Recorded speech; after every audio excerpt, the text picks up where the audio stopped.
My boss fired me the day before my 20-year work anniversary. He didn't know I was the only person who understood the contract. He'd just signed. I was fired on a Wednesday at 4:47 p.m., one day before my 20-year work anniversary, by a man whose job I had quietly been doing for 3 years. His name was Trevor Lang. He was 36, aggressively moisturized, and had the kind of confidence that can only grow in a person who has never had to repair a mistake by hand. He called it a restructuring. Of course he did. Every cowardly corporate decision eventually borrows that word, like perfume on spoiled fruit. I worked for Harland Industrial Supply, a company old enough to have survived 3 ownership changes and 1 warehouse fire. I started there at 28 in invoice reconciliation, moved into contracts, then procurement, then senior compliance coordination, which sounds dry until you realize that in manufacturing, contracts are the bloodstream, and compliance is the thing standing between you and multi-million-dollar disaster. I liked the work. That surprises people. They think women who spend decades reading vendor language and indemnity clauses must have missed some brighter life. Not at all. I liked precision. I liked the arrogance of sloppy men meeting carefully written consequences. I liked knowing where the risk lived before it started sending emails. Trevor did not like people who knew things he didn't. That should have worried him more than it did. He arrived 18 months earlier with a consulting pedigree, a smile trained on expensive teeth, and a vocabulary full of streamlining, synergy, and legacy drag, which is how he referred to employees over 50. I was 52. We recognized each other immediately. Not as enemies, as types. He was a climber. I was infrastructure. People like Trevor always assume infrastructure will still be there after they kick it. At 442 P, he invited me into conference room B with HR and a woman named Alicia who kept saying, "I understand, this is difficult," in the warm, expressionless tone of someone reading legal cushioning off a teleprompter. "It's a role elimination," Trevor said, folding his hands. I looked at him, then at the severance packet, then back at him. "My role?" I asked. He nodded. "Who takes over contract risk review for the Norvex transition?" His face flickered. "Small. Useful. We've got that covered," he said. "No," I thought. "You don't." Because the Norvex transition was a live supplier migration tied to the new exclusivity agreement Trevor had been so proud of signing last week. A $48 million deal he had announced in the town hall as evidence of bold operational modernization. Only one problem: he had misunderstood the performance clawback structure. Not completely, just enough to be catastrophic. If you've ever watched someone fire the only person preventing their disaster, comment 1. There should honestly be an orchestra for moments like that.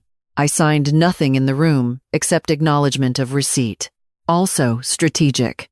I took the packet, thanked Alicia, and left with my dignity intact and my access badge still active until end of day Friday. Again, their mistake.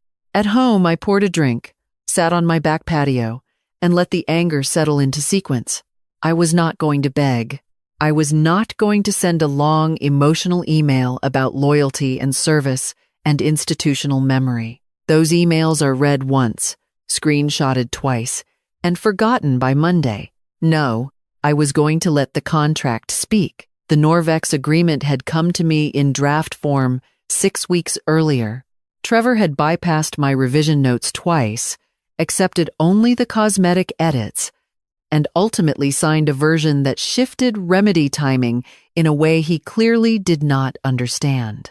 Specifically, Harland had committed to minimum annual volume thresholds before Norvex had fully completed line certification. If Norvex underdelivered or delivered defective batches outside, cure timing Harland's ability to exit cleanly, narrowed under a rolling exclusivity and rebate structure tied to forecasting assumptions. Trevor himself had inflated to impress the board, which is a long way of saying he bought a car by signing the finance papers upside down. And I had proof. Emails, markup history, meeting notes, my formal risk memo. His reply: appreciate the caution, but let's not overcomplicate a good deal. I printed that one. The next morning, my 20th anniversary, I wore red. Not because I planned a showdown, because if someone erases your tenure, the least you can do is dress like a warning. At 10:15 a.m., the first internal tremor hit. Quality control rejected a Norvex shipment over tolerance issues. Minor, recoverable, except the cure notice sequence now triggered downstream scheduling exposure. At 11:40, procurement requested clarification on remedy options. At 12:05, Trevor emailed legal. At 12:13, legal emailed me. That was delicious. Janine, can you provide any historical context on the Norvex negotiation language and whether prior red lines address this issue? I read it twice, then once more. Then I closed my office door and laughed until I nearly had to blot my mascara. Because sometimes the universe has impeccable timing. I replied with precision, yes. I raised the issue in memo dated March 4.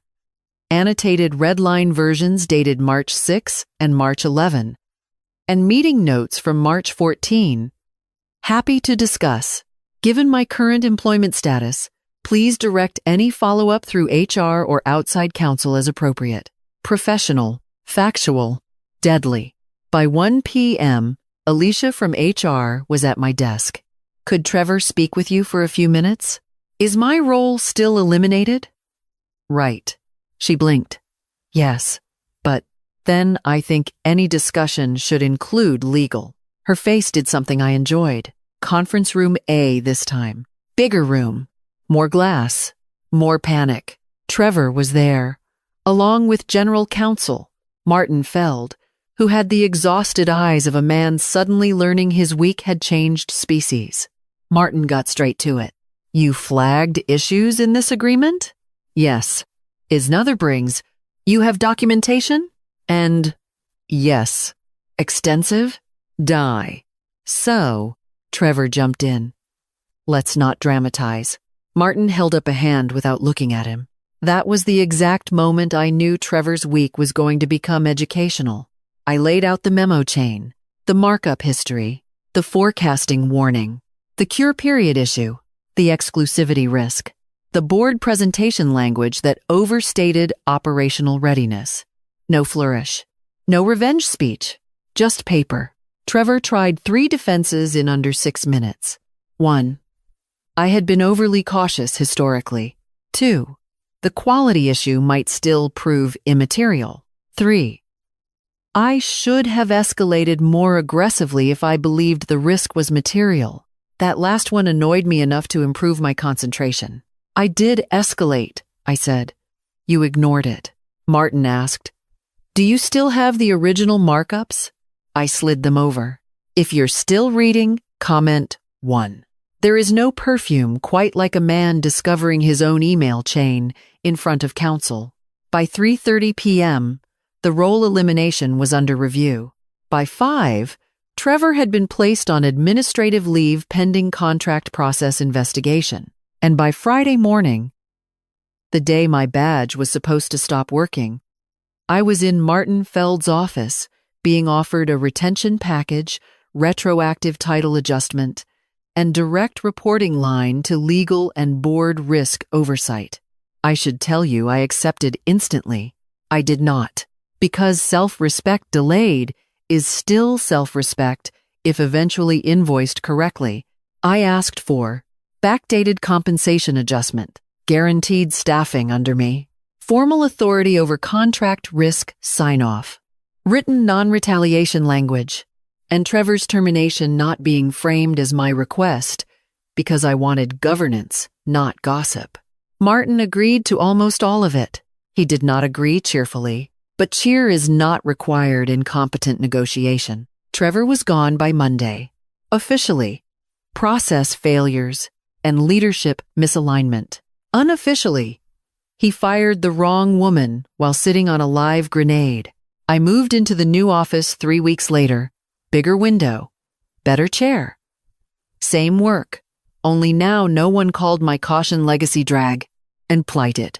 The funniest part, if there is one, came 6 months later when a junior analyst asked me how I managed to stay calm in high-pressure corporate environments. I told her the truth. By reading everything men assume no one will actually read. She wrote it down. Good. The company survived the Norvex mess, though not cleanly. We negotiated an amended structure, limited the damage, and recovered part of the exposure. It cost money, pride, and one executive haircut worth of confidence. Worth it. Every year now, on my work anniversary, my team brings cake into the conference room at 4:47 p.m. Chocolate, no speeches, just enough laughter to civilize the memory. And every single year, before we cut the cake, I tell the analysts the same thing. Never let anyone convince you your role is replaceable if they cannot explain, in plain language, what you actually do. That is not merely career advice, it is survival.